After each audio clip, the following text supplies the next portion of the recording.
sadar bila ku ada hanya karena anugerah,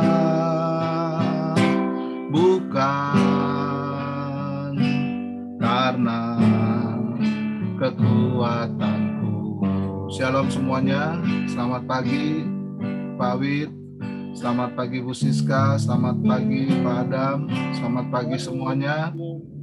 Kita akan segera mulai dengan satu pujian tentang hidup adalah penyembahan. Haleluya.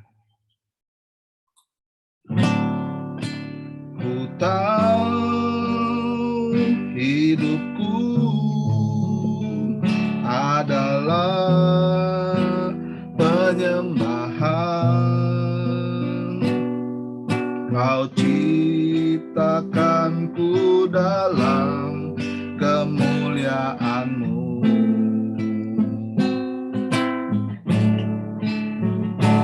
Ku tahu hidupku berharga di mata-Mu. Segenap hidupku persembahkan.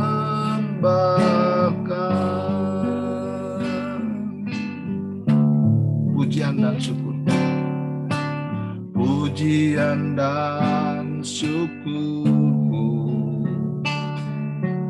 ku bawa padamu dengan rendah hati ku persembahkan.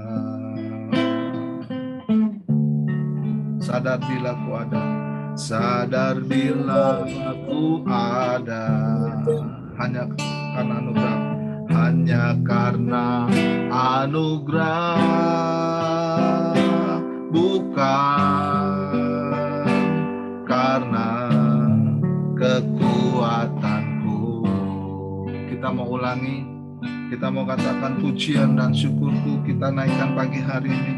Pujian dan syukurku ku bawa padamu dengan rendah hati ku persembahkan. Sadar bila ku ada hanya karena anugerah, sadar bila ku ada hanya karena anugerah, bukan karena kekuatanku. Ku tahu hidupku adalah penyembahan. Oh, ku tahu hidupku adalah penyembahan. Kau ciptakanku dalam kemuliaan-Mu. Kau hidupku berharga. Oh, ku tahu hidupku berharga di mata-Mu. Segenap hidupku persembahkan. Ku tahu hidupku penyembahan. Ku tahu hidupku adalah penyembahan. Kau ciptakanku dalam kemuliaan-Mu. Berharga, ku tahu hidupku berharga di mata-Mu. Segenap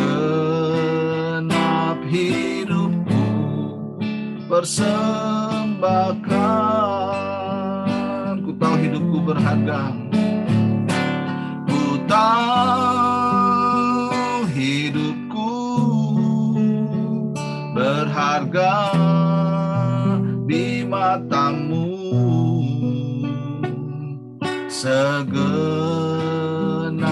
hidupku persembahkan,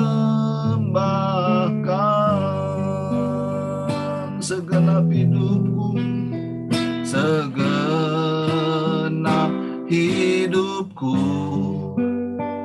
persembahkan. Haleluya, ku persembahkan kepadamu ya Bapa, roh, jiwa, tubuh dan nyawaku.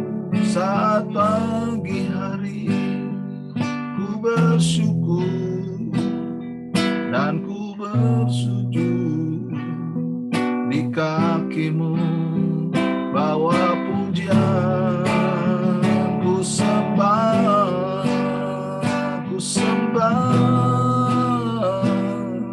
ku tinggikan, ku agungkan Engkau ya Bapa, Yesus dan Roh Kudus selamanya. Engkau Allah yang benar, Allah yang hidup, ku bersyukur, ku serahkan hidupku hanya kepadamu ya Bapa yang penuh dengan kuasa kedaulatan. Dan ku angkat hidupku, ku bawa roh, jiwa, tubuhku ke mezbahmu ya Tuhan, menjadi persembahan. Oh, saya kembalikan kepada Saudara Adam, silakan.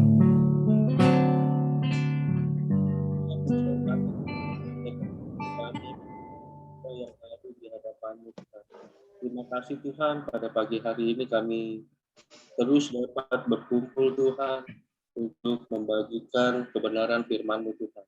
Kiranya Engkau terus beri kami hikmat Tuhan, beri kami sukacita Tuhan. Kau bukakan segala pikiran kami Tuhan. Biarkan firman-Mu yang keluar Tuhan, firman-Mu yang kami dapat Tuhan, itu menjadi rema di dalam setiap kehidupan kami Tuhan. Terima kasih Tuhan, kami mau membuka sharing pada pagi hari ini Tuhan. Kau berkati yang akan memberitakan kebenaran firman-Mu Tuhan. Kiranya hanya daripada-Mu saja Tuhan yang keluar dari ucapannya Tuhan.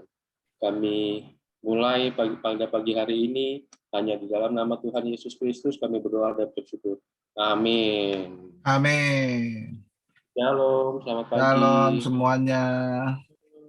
Apa kabar? Kabar baik. Bu Siska, Bu Farida, Patri, Pawit. Shalom. Oh ya, belum kedengeran suaranya, masih di apa? Oke. Wah, ini teman-teman kita banyak yang belum hadir nih. Bu Farida, ada sesuatu yang mau disampaikan?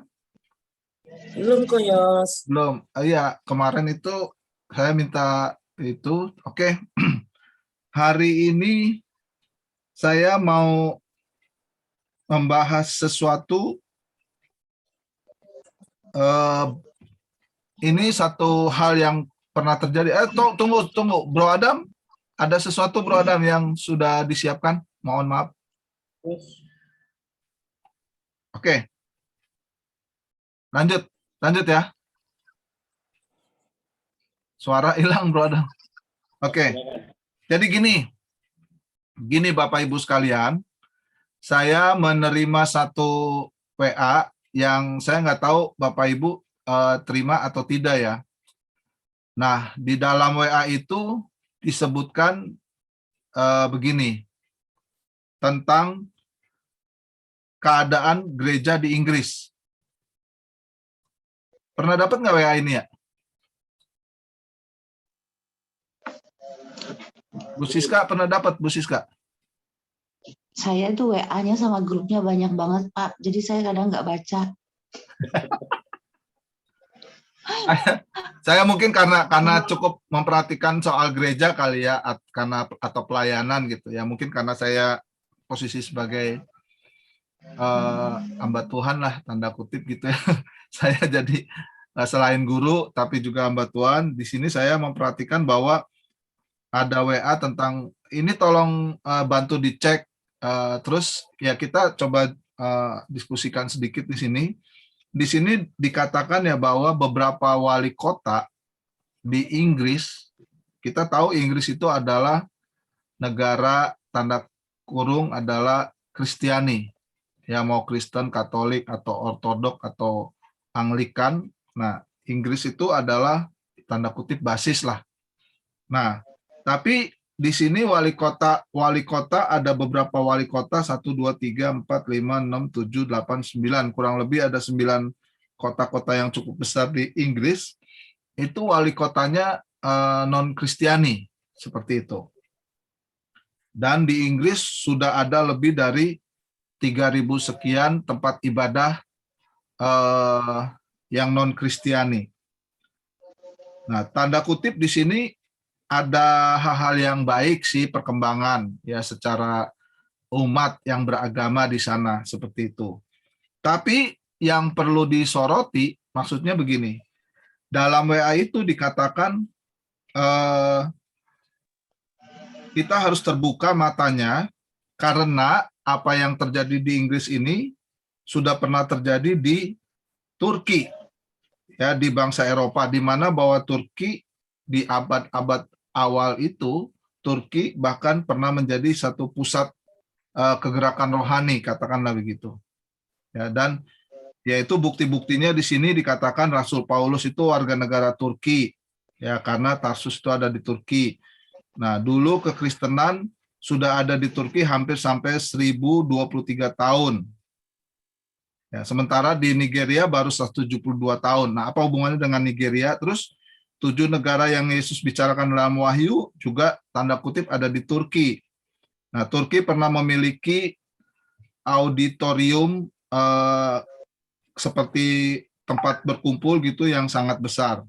Lalu Maria, ibu Yesus juga dibawa ke Turki oleh Rasul Yohanes. Gitu. Sampai kamarnya pun saat ini itu menjadi pusat wisata. Tetapi apa yang terjadi dengan di Turki? Sekarang Turki anjlok, intinya seperti itu. Nah, mengapa? Nah, ini yang perlu disoroti. Mengapa kekristenan menyusut di Turki?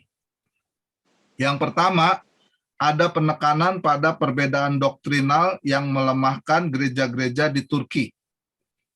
Ya, jadi ada perbedaan doktrin antar gereja satu dengan yang lain, aliran, dan itu cukup melemahkan sehingga umat Kristen di Turki itu malah jadi tidak bersatu seperti itu.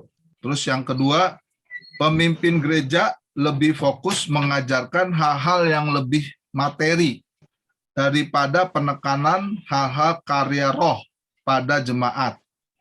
Nah, sebagai akibatnya, doktrin-doktrin teologi buatan manusia dan institusi organisasi atau agama. Jadi, ajaran manusia yang diajarkan, seperti itu. Kemudian yang ketiga, politik picik dibawa ke dalam gereja, ya, ditambah dengan kesukuan, etnis. Kemudian yang keempat, orang-orang Turki lebih suka membangun gedung, katedral seperti yang besar-besar daripada membangun manusia yang memiliki iman yang kuat kepada Kristus. Nah, itu alasan itu dikemukakan hasil daripada penelitian. Ya.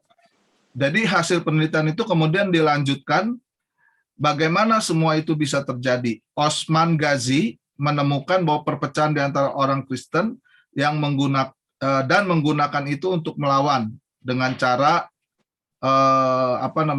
hal yang tidak baik atau juga pembunuhan massal seperti itu.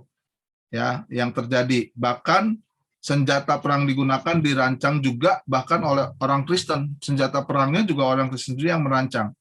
Nah, banyak wanita-wanita Kristen berpindah kepercayaan hanya untuk menyelamatkan nyawa mereka dan sebagian besar diperkosa Osman Ghazi juga memulai Kekaisaran Ottoman dan seterusnya menjadikan agama negara seperti itu. Nah, hal ini juga terdeteksi di Nigeria. Jadi apa yang terjadi di Turki itu sekarang sedang terjadi, di mana kekristenan sudah hampir 170 tahun, di mana kita pernah dengar Nigeria cukup kuat dalam hal ini. Nah, di sana terjadi perpecahan juga yang sedang terjadi. Jadi apa yang harus kita renungkan ya di sini? Yang pertama, kita harus berdoa syafaat. Apa yang terjadi di sana bukan tidak mungkin bisa terjadi di apa yang terjadi di Turki, bukan tidak mungkin bisa terjadi di Nigeria dan juga bisa terjadi di Indonesia. Nah, tapi kita bersyukur di Indonesia kita sudah ada gerakan doa syafaat, ya, jaringan doa nasional dan jaringan doa sekota itu sejak saya 20-30 tahun yang lalu sudah terlibat aktif dan hasil-hasilnya luar biasa. Nah, contohnya hari ini kita bersyukur dipimpin oleh seorang negarawan, Bapak Presiden Jokowi. Saya percaya itu juga adalah salah satu hasil-hasil dari doa syafaat seperti itu. Nah, yang cukup risau adalah tentang keadaan kaum muda, ya, di mana kaum muda itu digunakan oleh pihak-pihak yang ingin menguasai, ya, anak-anak muda itu dipakai sebagai alat seperti itu. Nah, karena itu gereja ya harus mengalami satu kebangkitan di situ. Nah, yang harus kita renungkan di sini beberapa alasan tadi. Yang pertama, banyaknya perbedaan doktrin. Satu. Yang kedua, pemimpin gereja lebih fokus kepada hal yang materi. Nah, seperti itu. Yang ketiga, politik dibawa ke dalam gereja. Seperti itu. Dan terutama kita kaitkan juga dengan anak-anak muda. Nah, saat ini menurut Bapak Ibu Saudara sekalian, kondisi di Indonesia itu seperti apa kondisinya sekarang? Nah, ini menjadi salah satu bahan renungan kita menurut saya ya. Kalau saudara, karena gini, maksudnya saya gini, ketika kita merenungkan keadaan kondisi ini, gereja, nah lalu kita harus ngapain terhadap anak muda, terhadap anak-anak seperti itu. Ya, makanya saya bersyukur Pak Wid salah satu orang juga yang memotivasi saya untuk tetap terlibat di anak muda seperti itu. Selain karena hal-hal yang Pak Wid dapat secara pribadi bersama Tuhan, nah saya juga sebetulnya di dalam hati kecil saya memperhatikan untuk anak-anak muda ini, dan karena itu saya juga mengambil bagian mengajar anak-anak SMP. Karena sebetulnya hal-hal ini sudah saya rasakan, misalnya perbedaan doktrin antar gereja itu sehingga membuat bukannya malah bersatu, malah terjadi semacam kayak gap satu gereja dengan yang lain seperti itu. Nah, menurut saudara, ya apa kondisi gereja saat ini yang kita perlu doakan secara khusus yang saudara bisa ketahui seperti itu. Ini sengaja saya angkat ini. Ya, kemarin-kemarin kita merenungkan tentang kehidupan sehari-hari, ini juga kehidupan sehari-hari. Tujuannya supaya kita lebih saling menguatkan ya dengan kondisi ini seperti itu yang harus kita lakukan. Ya, ini yang kita lakukan ini udah cukup tepat sih menurut saya. Nah, bagaimana kita bisa membawa spirit ini kepada yang lain seperti itu. Silakan, mungkin saya kesempatan dulu untuk ibu-ibu, silakan. Sebelum nanti Pak Wid, atau langsung Pak Wid dulu ya, boleh ya? Nanti boleh ibu-ibu bisa menambahkan. Silakan, Bro Adam. Salam. Ya, salam. Silakan sedikit Pak Wid. Saya juga nggak ngerti itu ada berita seperti itu, tapi baru saja saya lihat di TV baru sekitar 2 hari tentang jumlah apa di Eropa itu yang memeluk agama saudara kita seberang. Itu luar biasa terjadi kenaikan. Bahkan yang dikatakan tadi kalau masalah London itu dia bukan nomor 1, yang nomor 1 adalah Rusia.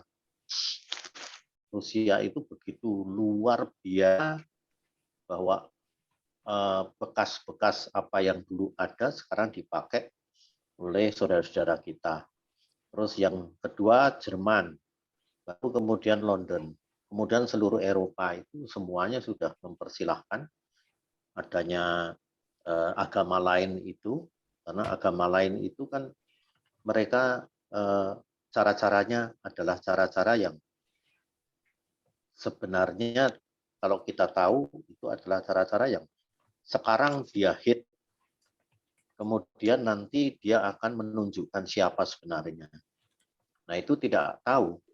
Damai seperti yang Yesus berikan, terus kasih yang Tuhan Yesus berikan, itu dipenetrasi kepada mereka dan mereka langsung lebih. Sehingga kita melihat sumber-sumber gereja dulu dari Indonesia seperti negeri Belanda segala sudah habis. Benar kata Pak Yosua bahwa karena semuanya materialistik dan juga karena kepentingan diri sendiri itu yang terjadi di Eropa, sehingga kita lihat gereja pun dijual, gereja dipakai untuk kafe, gereja dipakai untuk masjid dan lain sebagainya, itu banyak sekali di Eropa.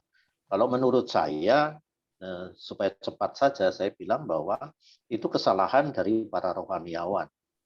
Ya kita ini yang salah memberitakan tentang apa tujuannya sebetulnya Yesus ada. Sehingga baik itu di Turki hancur lebur maupun juga Eropa nanti juga kelak hancur lebur. Tapi bukan kemudian kalau saya baca di dalam Wahyu 6 itu yang meterai pertama dibuka itu justru Yesus tidak berhenti juga. Dan alangkah baiknya kalau kemudian kita di Indonesia ini tidak dilindungi oleh negara, agama Kristen itu. Kalau tidak dilindungi justru itu luar biasa. Karena apa yang kita taburkan kepada mereka semuanya itu bukan dengan pedang. Melainkan kita tabur itu dengan penuh kasih. Itu yang terjadi. Kalau orang sudah materialistis, tidak mungkin ada kasih di situ.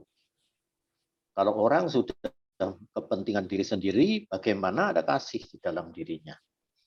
Tetapi pada saat kita teraniaya seperti Yesus, itu muncul. Dan kalau kita melihat bagaimana pada di Turki dan lain sebagainya, karena itu ada yang melenceng ajaran-ajarannya tadi sudah disebutkan, karena doktrinal saya juga nggak ngerti, karena saya tidak pernah sekolah di situ-situ doktrinal itu bagaimana, tapi itu pasti kesepakatan dari para ahli-ahli ataupun orang-orang Alkitab yang membuat doktrin sendiri-sendiri yang berubah-ubah dan semuanya terpecah-pecah menjadi hancur sendiri orang Kristen. Nah, sekarang apa yang terjadi di Indonesia? Di Indonesia itu kalau saya baca enak sekali, tetapi kalau kita lihat secara luas bahwa apa yang terjadi dalam Wahyu 6, Wahyu 7, Wahyu 8, dan Wahyu 9 itu sudah terjadi di Indonesia ini. Artinya kita melihat bahwa setan itu bekerjanya sudah luar biasa, bahwa penganiayaan terjadi, dan kita harus bersyukur banyak orang yang di daerah Afghanistan apa yang Kristen apa Irak atau apa ya waktu zaman ISIS itu begitu banyak orang yang mempertahankan imannya di situ, tapi semuanya dibantai habis. Kita bersyukur atas orang-orang itu. Kenapa? Itu menggenapi di dalam Wahyu 21 dan 22. Dikatakan bahwa jumlah bilangan itu pada orang-orang yang menderita. Nah, kita tantangannya adalah menderita karena material sekarang ini. Materi. Karena materi ini menyebabkan kita harus menderita. Tapi kalau kita baca dalam firman Tuhan, kita tidak mungkin bisa menderita seperti itu. Karena kehilangan materi, kita tidak pernah mau. Sedangkan Tuhan bilang dalam Lukas 14 ayat 33 dikatakan bahwa kalau kamu mau ikut aku, kamu harus melepaskan semua yang engkau miliki. Dan baru kita bisa ikut Yesus menjadi muridnya. Nah itu kan tidak gampang. Kita suruh menyangkal diri. kita suruh memikul salib Yesus setiap hari lagi dimintanya. Ya kan, baru ikut Tuhan. Tidak mudah. Kita harus jual semuanya untuk membantu orang miskin supaya tidak ada orang miskin di sekitar kita. Itu tidak gampang. Nah, ini pun akan terjadi, dan kalau kita baca dalam Lukas 17, itu persis kayak di Indonesia.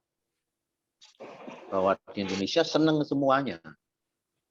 Tapi Tuhan bilang, ya kan, di dalam, kalau kita baca di dalam mulai ayat 22 dan seterusnya ke bawah itu, ya kan, itu ya mulai ayat 20 lah. Itu persis pada zaman dulu, bahwa semuanya itu sudah digenapi oleh Tuhan Yesus, tinggal sekarang kita bagaimana. Makanya saya itu sering berteriak-teriak, bukan saya itu orang benar, enggak. Saya berjuang untuk mengikuti apa yang Bapak inginkan dalam hidup. Tapi tidak gampang, betul-betul berat banget. Karena apa? Sudah salah dari dulu kita ini. Tapi tidak apa-apa.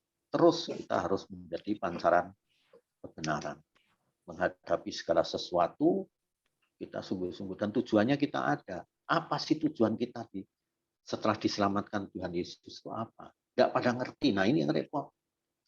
Sudah dibilang kita diselamatkan untuk supaya kita dirubah oleh Bapa, yaitu supaya kita menjadi gambaran anaknya yang tunggal, Tuhan Yesus Kristus. Segambar dan serupa dengan Kristus. Apaan kita kan tidak pernah mau orang-orang Kristen. Nah, ini pasti akan terjadi tiba-tiba seperti dikatakan sama seperti kilat memancar dari ujung langit yang satu ke ujung langit yang lain. Demikianlah pula kelak halnya anak manusia pada hari kedatangannya. Sama Tuhan Yesus ngomong. Sama seperti Sodom dan Gomora. Dipikir Sodom dan Gomora itu jahat banget gitu apa? Enggak ya, kayak kita sekarang ini. Pikir kayak zaman Nuh itu orangnya jahat apa? Jahat banget mah. Enggak, ya seperti zaman kita ini. Mereka dikasih tahu sama Nuh, ayo masuk perahu. Nggak ngerti. Kita pun juga orang Kristen banyak yang nggak ngerti apa tujuan kita. Sehingga bagi kita kalau sudah emeritus, sudah selesai, sudah nganggur aja di rumah. Mau apa? Ini gimana coba? Kalau seperti itu. Sedangkan perjuangan kita tuh nggak gampang untuk merubah diri kita. Seperti apa yang Bapak inginkan. Sehingga kita sesuai dengan panggilan Bapak dan sesuai dengan pilihan Bapak. Itu orang Kristen. Nah, tinggal sekarang bagaimana kita. Kalau enggak, ya terjadinya seperti itu negara-negara lain. Coba Pak Jokowi hilang ini. Itu justru yang betul-betul kita bisa lihat orang militan dikuasai oleh negara orang-orang kadrun itu. Wow, luar biasa itu orang Kristen. Baru diuji yang sebenarnya.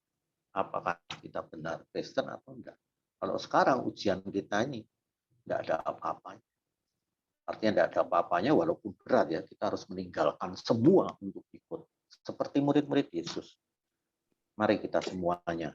Ya kan? Saya tidak bisa ngomong banyak di sini karena waktu. Silakan semuanya memberi masukan supaya itu menjadi berkat bagi hidup kita semua. Bahwa kita sungguh-sungguh murni menjadi murid Kristus. Di mana seperti Yohanes 17 ayat 1 sampai habis di situ doa Yesus bahwa kita itu adalah umat yang KTP-nya adalah dalam kerajaan surga dan diutus oleh Tuhan ke bumi. Nah, sama seperti Bapa mengutus aku, Yohanes 20 ayat 21. Sekarang aku mengutus kamu. Sama seperti Bapa mengutus Yesus. Yesus ngomong apa? Sekarang pun aku mengutus kamu. Sama seperti Bapa yang mengutus kita. Apakah kita sudah melakukan kehendak Bapa? Nah, ini yang enggak. Kadang-kadang kita harus berjuang, nangis sendiri, Tuhan, aku tidak bisa. Ampuni Tuhan, aku belum bisa seperti Yesus. Ampuni Tuhan, kalau aku tidak bisa kudus sampai sekarang, tidak bisa tak bercela, tidak bercacat. Aku sering melukai banyak orang, aku sering tidak peduli.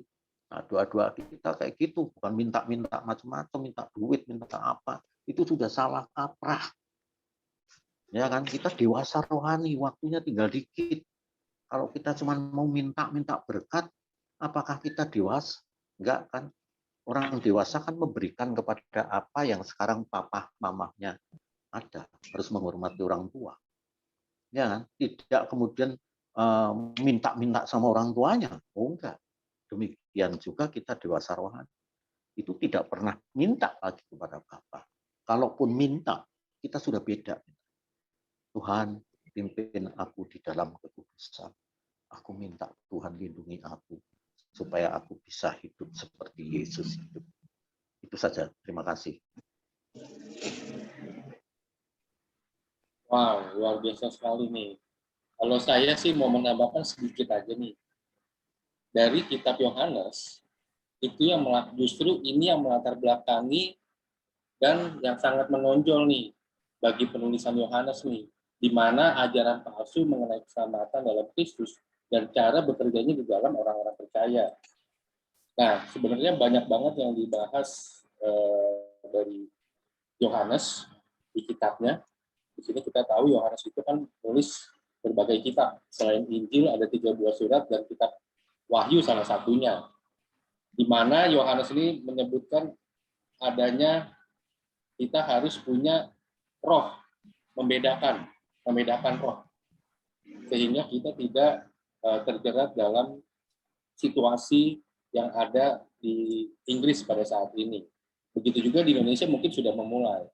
Nah, karena waktu tidak cukup, mungkin nanti ke depan saya akan membagikan membedakan roh di dalam kitab Yohanes nih.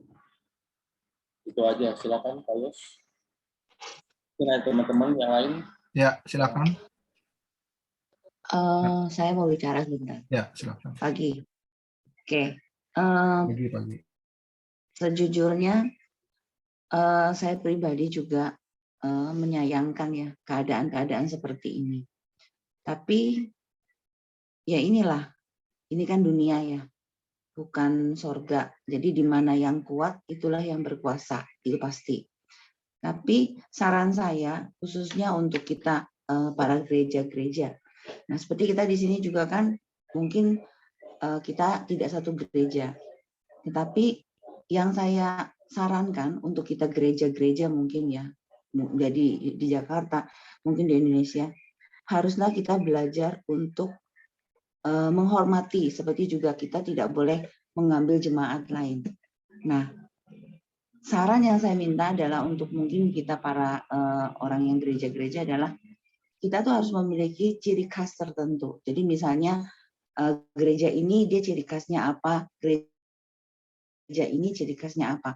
Jadi mulai saat ini tuh kita sudah mulai mencari identitas kita bahwa kita sama satu Tuhan, tapi kita punya ciri khas supaya sudah tidak ada lagi kita saling berebutan jemaat. Karena dengan adanya berebutan jemaat itu juga bisa menjadikan timbul gap. Jadi belajar untuk toleransi. Saya juga seperti itu, karena kebetulan saya bergerak di pendidikan. Saya lihat sekarang banyak sekali sekolah-sekolah banyak yang turun, juga banyak yang juga ada juga yang naik, ada juga diam-diam saja ya. Tapi saya sebagai sekolah yang homeschooling, yang sekolah non formal, saya punya ciri khas. Jadi saya nggak mau mengambil siswa lain, tapi saya cari ciri khas saya sendiri supaya orang mengenali. Itu jauh lebih baik. Jadi memang saat-saat ini adalah gereja-gereja itu kadang-kadang pilihnya jemaat. Kalau menurut saya pribadi jemaat banyak, tetapi jemaatnya tidak berkualitas juga untuk apa? Lebih baik kalau menurut saya kita bangun dalam dulu untuk kerohanian. Itu jauh lebih baik. Nah, untuk anak yang kedua, untuk yang anak-anak muda. Anak-anak muda saat ini yang sangat saya prihatinkan memang sangat banget. Kenapa? Dengan adanya corona ini, mereka banyak di dalam rumah. Kalau mereka yang tidak bekerja, makin hanyut dengan HP, dengan sosial media. Saya memiliki satu anak teman saya, itu karena corona ini sampai berhenti kuliah, sampai mengalami depresi, sampai mau bunuh diri.